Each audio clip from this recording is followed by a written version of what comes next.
What's up, LEGO builders? Welcome back to Coconut Brick Studios. I get all kinds of requests to build various mocks, ranging from your typical Clone Wars battles to some pretty weird stuff. Bruh.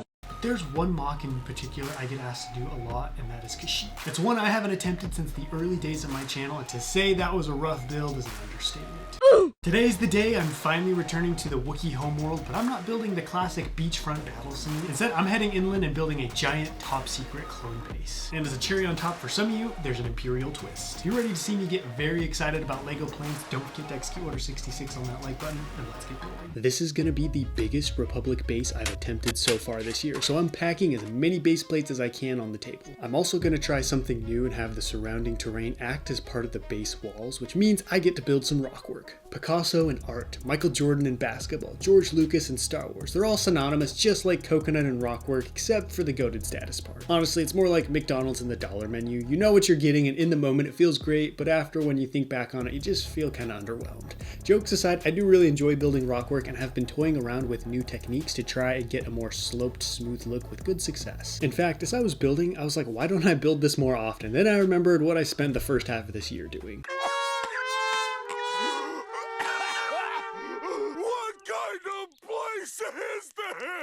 Today's build is going to be 2 cliff walls on either side of a large gap. But this gap won't be for a door to some secretive bunker. No, that's where the entire base is gonna be. I saw this awesome Imperial mock built by Groovy Bones on YouTube, which was a U-shaped base of sorts built into a cliff wall. The idea really intrigued me. Why not use a natural structure as the walls and build the base inside of it? Fear not, this won't just be a time lapse of a gray block. I want to include stuff built into the cliff walls. On this side, I'm building a small cave with a little balcony of sorts. It's gonna be kind of, I guess you could call it an exit for something, but I'm not revealing what it is quite yet. Let me know in the comments if you think you know what I'm building. All the rock work's done now, and it's time to assemble the base. I'm building a couple panels that'll go on either side of the gap to form the inside walls, and on top of those I can build the walkways. I want the base to look like it was built into the rock, so these will lean back into the cliff I built. I'm copying the design of my Imperial base on Mimban and adding some dark bluish gray strips to add a little texture and detail, since nothing says military base like some random gray strips and pop-outs. Before those panels go in, I need to build the floor they sit on. The whole thing is raised up off the ground 1 brick, so I can add some terrain in the front of the opening later. This is going to be an interesting layout. This floor will act as a landing pad and staging area, and there's no door in front of it. Think of it as a giant welcome mat for parking, expensive war machines, or the occasional birthday party. I'm building a simple plus sign design into the floor, just so it's not all light bluish gray, and after that it's just a simple matter of tiling off each square. It's been a little while since my last clone base, and I'm having a lot of fun building this new style. Typically I'm building some kind of structure sitting above the terrain, but building in the terrain is an intriguing idea I would love to revisit. Let me know in the comments what you think of this design, and if not having a door to close off the inner landing pad area is a bad move. Now that I know where the floor sits, I can put in those wall panels.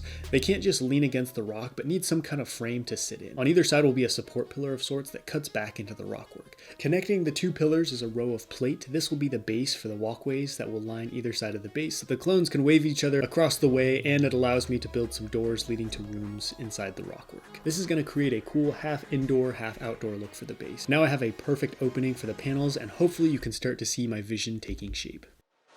I created another set of panels that will transition the side walls into the back wall. You can never go wrong with some pipe greebling, so I added a couple of those to these. Each one is going to sit at kind of a weird angle, so I want to outline where they'll go with wedge plates to see if what I'm thinking will actually work. My plan is to have these smaller panels sit straight up and angle inward. This will create a smallish open area above that angles inward, which will give me some space to build a doorway so people can get inside the base from the outer walkway. I had a couple ideas for what this walkway level would hold. At first it was going to have some prison cells holding Wookiees and other troublemakers behind bars.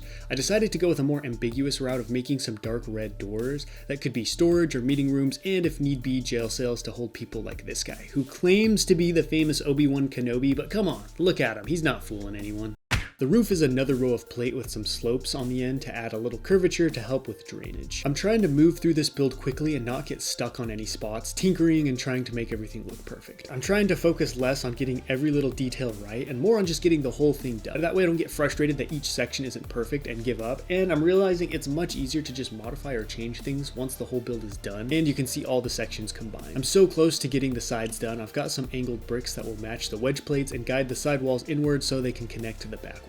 You've probably noticed, but I'm not making the roof very wide. In fact, it's just big enough to cover the walkway and that's it. I want the rest to be covered by terrain, since the base is built into a cliff wall and nothing sticks up above it, so the roof will plane in with the surrounding area above, which might be a bit of a security risk as we'll see later on. And because safety is obviously of great importance to Palpatine and his empire, I'm adding some guardrails to prevent any of these types of accidents.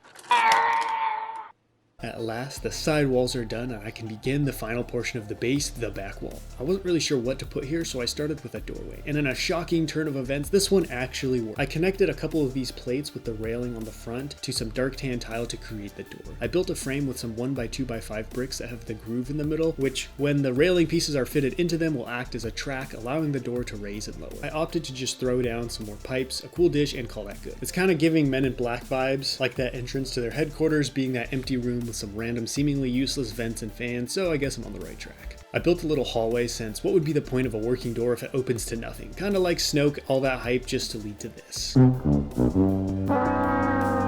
I'm not gonna lie, I cooked with this base, and I'm really excited for you to see it, but first I need some terrain to really bring this build to life. Because Kashyyyk is so dense and tropical, I want the foliage to come right up to the entrance, so I'm building a freeform slab of green that I can connect to the base. I don't have to make it anything specific, I just want to create some kind of natural looking formation that doesn't look too symmetrical, and lucky for me, symmetry and scale isn't exactly my strong suit, so this build should be a piece of cake. That's one reason I love doing nature builds. If it looks goofy and uneven, I can just pull the old, oh, that's just how nature chose to shape it card, which doesn't work so well with vehicles and buildings. I'm just stacking row upon row of wedge plates until I get to the height of one brick. Then I'll fill in the rest of the build with green brick. This is why I raised the base and rock walls up so high. Now when the two are connected, they'll be at the same height and the terrain won't just be a flat row of plate. I don't need to worry about any serious terrain detailing because it'll all be covered with plants, and on one side I want to add a pool of water leading off into a small river. This will also tie into that cave I was building at the beginning. Normally when incorporating water into a build, I'll start with a hole or trough of some kind so it's below the surface level. But I've been testing a new technique that might let me get away with just placing the blue water pieces directly on the ground. What I do is ring the water with a bunch of 1x plate and then place different kinds of plants all around it to create a ring of foliage. I've got one half covered in plants, but I want to leave this middle part bare and pretty flat. That way it looks like the occupants of the base are keeping the entrance clear for vehicles and patrols, so that just leaves me with this patch to cover up. At this point, I'm running super low on foliage pieces, but that's where this pick-a-brick box saves the day. There were these green 3-pronged leaves, as well as these vine pieces and some other cool purple flowers. Armed with these reinforcements, I'm ready to finish the mock. I started by adding a tree. This is in no way representative of the mighty behemoths we see on Kashyyyk, but I'm sure there were smaller variations as well. Next to that is a small patch of bamboo. I created that by alternating cylinders and plant pieces to create stalks of varying heights. I absolutely love working with Lego plant pieces, especially combining them to create new plants and shapes. One recent trick I learned from this mock is using tree leaf pieces to carpet the ground. This makes a cool looking net of undergrowth that covers large areas and makes the ground look very wild and untamed. I've got lots of different shades of green going on, but I want to add some vibrant pops of color in the shape of these red flower pieces, which really stand out. I added a row of generic grass to mark where the clones stopped cutting back the undergrowth, and this patch of jungle is ready to connect to the rest of the mock. Now I can finish the base. I left the very front unfinished because I wasn't sure where exactly everything would line up. I'm adding a drainage vent so any dirt, plant cuttings, or other spills in the staging area can be sprayed into it and cleaned up. I placed headlight bricks in the rockwork so I could add plants and vines to spice up the walls. Doing stuff like this isn't a lot of work and might seem like a minor detail, but it really helps make a mock look better and improves large-scale gray sections that are very common in Star Wars builds. I capped off the base with some grassy terrain and used a couple techniques to blend the roof into the ground better. First, I had to cover up the rest of the open space with green plate. Then I added some slopes to the front to make the transition from rock to grass look a little bit more natural. This base's main defense is stealth and the fact that it's in the middle of nowhere, but I'm adding a couple of turrets as extra protection. I want the foliage to look like it's slowly growing over the roof a bit, so I'm adding some wedge plates to break up that straight line and make things look more natural up here. I'm about to drop a big plot twist on you all, but first I realize I need to finish the back wall by covering up those exposed studs. Nothing a bunch of light bluish gray slopes can't handle. After that, it's a simple matter of covering everything in a blanket of plants. Now it's time for the minifigs. And what's this? An Imperial takeover.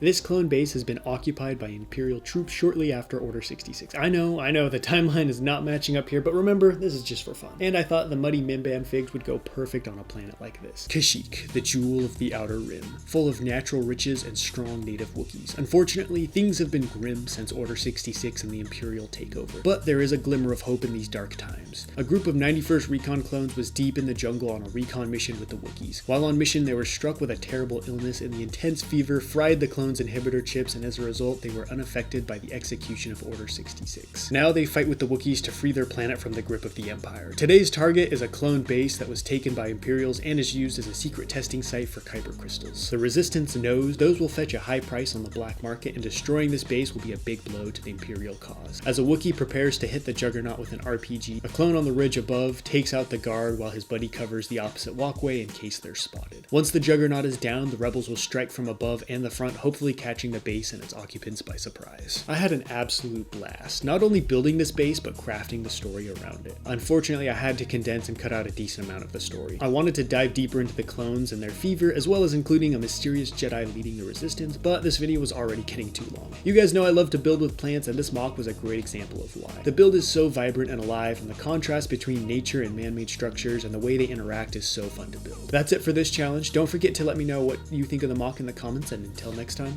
happy building.